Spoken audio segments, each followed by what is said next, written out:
ցավոք սրտի հաճախ այդ մեկ միանվագ մեծ նպաստները կրկին այլ նպատակներով օգտագործվելով եւ արագ սպառվելով դնում են այդ ընտանիքին աղքատության մեջ եւ մեր անապահովության համակարգի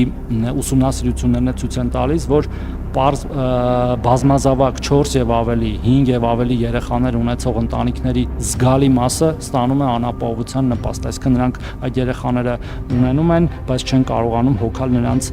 ծախսերը եւ այս ծրագիրը նպաստելու է նրան, որ եթե քաղաքացին որոշել է, որ ունենա, ապա ամեն երրորդ եւ ամեն հաջորդ երեխայի համար ինքը մինչեւ 6 տարեկան առնվազն ստանալու է այդ 50,000 դրամը։ Ահա սա է մեր տխուր իրականությունը։ Մենք ուրախանում ենք ծնունդների վիճակագրությամբ, բայց մոռանում ենք նայել մեդալի հակառակ կողմին։ Արդյոք մենք գիտենք, թե այդ անապահով ընտանիքներում ծնված երեխաներն ինչպես են մեծանում։ Արդյոք բոլորն են դպրոց հաճախում։ Ինչպիսի մթնոլորտում են ապրում։ Արդյոք սոցիալական աշխատողները տեղյակ են իրենց տարածքի յուրաքանչյուր ընտանիքի խնդիրներին։ Արդյոք մենք հարևաններս ականատես լինելով խնդիրներին բարձրաձայնում ենք, թե լռում ենք ուրիշի գործերին չխառնվելու սկզբունքով։ Դեպքերի մեծ մասում լռում ենք։ Լռում ենք այնքան ժամանակ, մինչև տեղի է ունենում ողբերգություն, մինչև տեղի է ունենում անուղերին։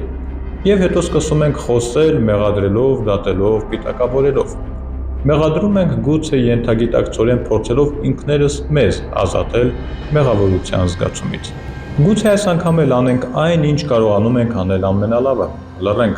Լռենք ու աղոթենք, որ փոքրիկ Տիգրանը գտնվի ողջ առողջ։